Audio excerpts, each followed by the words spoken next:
Whoops! Det där är inte bra.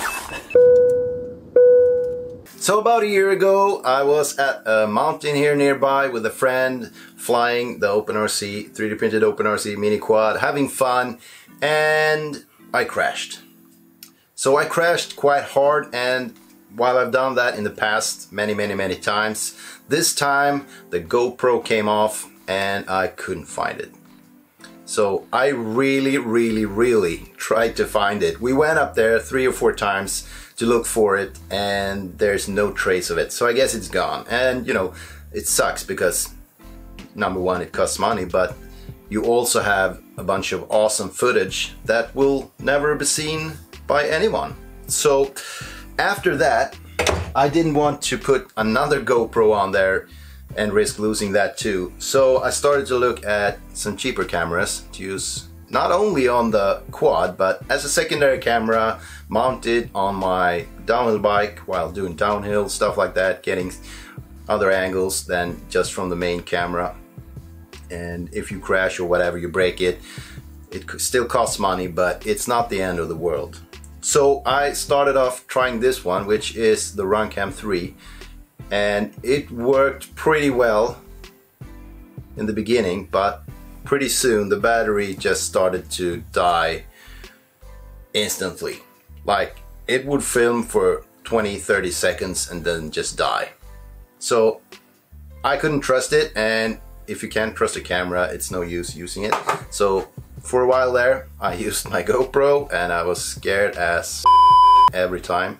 Then they came out with this, which is the Runcam 3S, which is an updated version of the Runcam 3. And it worked too pretty well for a while, but then it just randomly stops recording and shuts itself off. And it can film for 3 or 4 minutes and then shut off, or it can film for 20 seconds and then shut off. So same story all over again. I put that at the side and used my GoPro once again. And then recently Banggood reached out and asked if I wanted to test the Foxeer Box 2. And I mean, why not? Hopefully this will be something I can actually use. So this is what it looks like coming right out of the box. You have the camera here and a bunch of foam. And I think size-wise, the Runcam 3 is probably around the same size as a GoPro Hero Session. As you can see, the Box 2 is slightly bigger, but on the other hand, if it actually works, I won't mind. So it comes in this GoPro style mount.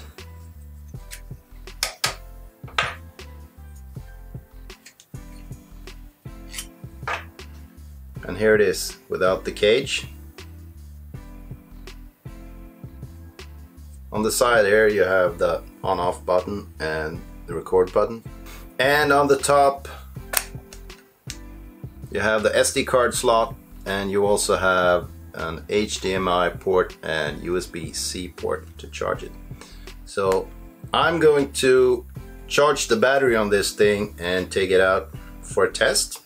See how that works. Hopefully we have a charger cable in here as well. Let's see what we got here. So here is a something. I honestly don't know what this is, but I'm sure it's good for something. Here's a screwdriver if you want to add the ND filter, which can come in handy when it's sunny outside. Here's another GoPro style mount. And here we have the charging cable, and it's USB-C. And there's probably a manual in there, but I'm not going to talk about the specs on this thing. I'm no camera expert, so I'll just leave a link down below if you want to check it out for yourself. And if not, that's cool too. I'll do an updated video with some shots from downhill biking, as well as some flying with the OpenRC mini quad. And for now, thanks for watching. Don't forget to subscribe and all that stuff, and maybe I'll see you later. Bye!